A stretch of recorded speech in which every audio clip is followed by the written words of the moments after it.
Hello, good people. Today is Tipsy Tart Day, which is like a sticky toffee pudding, but with more dates and booze, which is a very South African thing. I'm going to do it with rum because I have no brandy and I'm using my leftover. So I reckon that will be delicious with rum. So first off, we are going to put a cup of boiling water into 250 grams of chopped dates. Make sure you've got no stones in there, because that's like a really traumatic thing for your teeth. So 1 cup of boiling water, and then I'm just going to bring this to the boil, and then as soon as it's boiled, we're going to stop it, and then we're going to add bicarb to that, and bicarb helps break the fibers of the dates down for you, as well as, you know, helping the pudding rise, raising agent.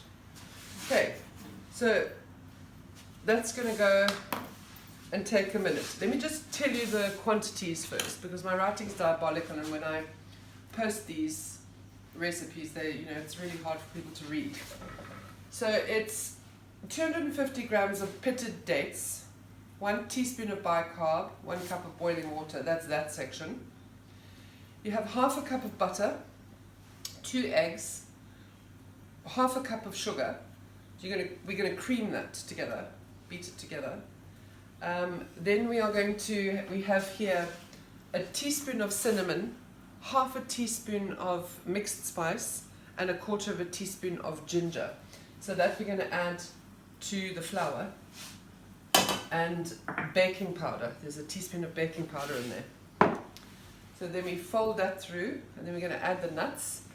Then we're going to add the dates, and then we're going to bake it. And so my oven is preheating at the moment to 180.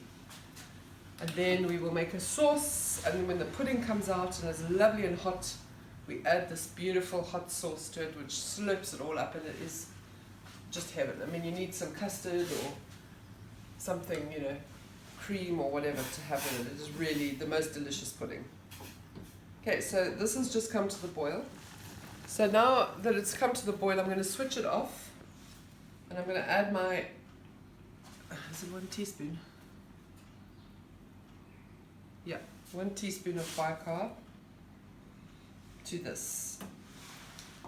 And then you can see it's fizzing.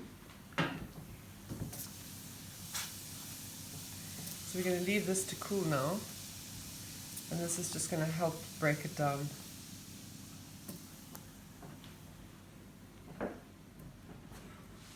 Right, so in the meantime, we are going to do this. We're going to cream the butter and the sugar, and then add the eggs. So it's half a cup of butter and half a cup of brown sugar.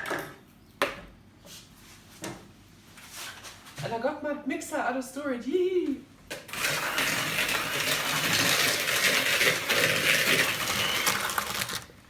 So we're going to add the eggs. I'm going to do them one at a time, because this is often when eggs curdle, which isn't a train smash, but it doesn't look nice.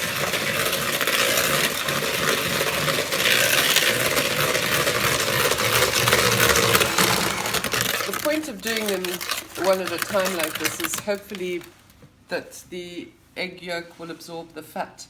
And that's the principle of making mayonnaise, it emulsifies.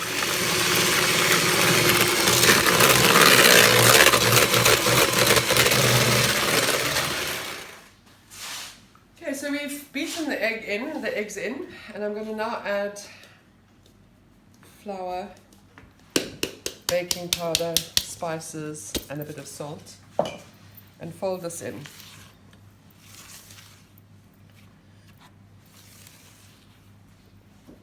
I'm adding 100 grams of pecan nuts. Well, I'm using walnuts because they're always cheaper and they're very similar. Slightly broken up. And then I'm going to add my date mixture. And now you've applied heat and liquid, and you have baking powder and you have bicarb. So what you want to do is get this into the oven as quickly as possible, because heat and liquid start the rising of the agent, get it to work.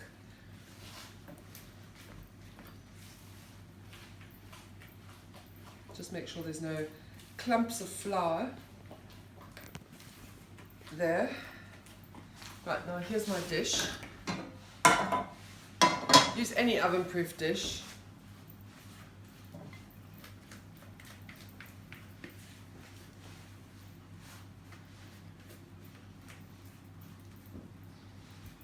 So this is going to have a bit of a rise. It will be quite a dense pudding, but this is the perfect winter pudding. And this is exactly what we need, some good old comfort food, South African inspired comfort food for this time. If you haven't got alcohol, by the way, you don't need to put that in your sauce if you don't want to. You can use the same quantity in orange juice. Right, so this is on, and it's going to be for between 30 and 40 minutes. So we will check that out. I've just taken this out of the oven. It's had 30 minutes. So while this cools a second, I'm going to do the sauce, which is half a cup of butter. No, it's not. It's 2 tablespoons of butter, 2/3 of a cup of sugar. I've got a little bit of vanilla in there, and I've got the zest of 1 lemon.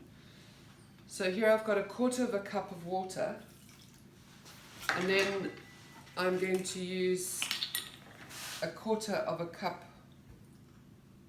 of, maybe a little smidge more, of rum.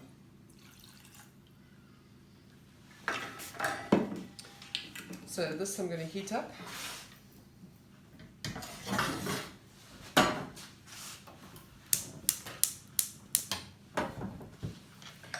And then we are going to pour this over this beautiful pudding.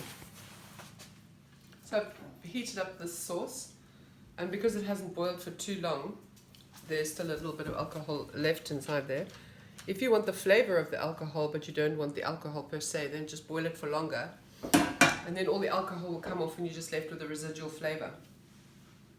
So I'm just going to put this through my sieve because I don't want the lemon zest to be in there, but I just want the flavor of it. And then this pudding is going to soak up this gorgeous syrup and make it a sticky, delectable, decadent pudding. So as soon as this has soaked it all up, I'll serve a portion so that you can see the inside. I've just pierced a few places here so that it helps soak it up more quickly. But now I'm just going to leave it. As you can see, this has soaked up almost all of this lovely sauce. So let's serve some and see what it's like.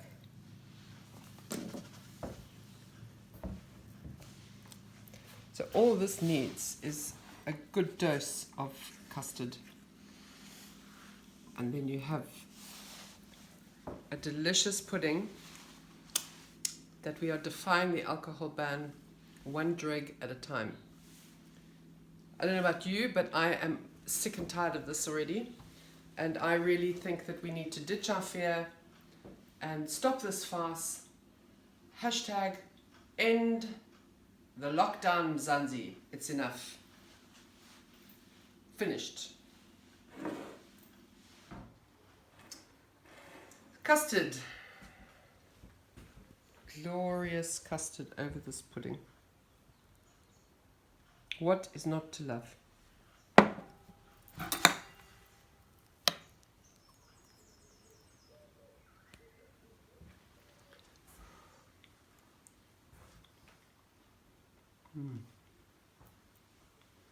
Beautiful. You'll enjoy it.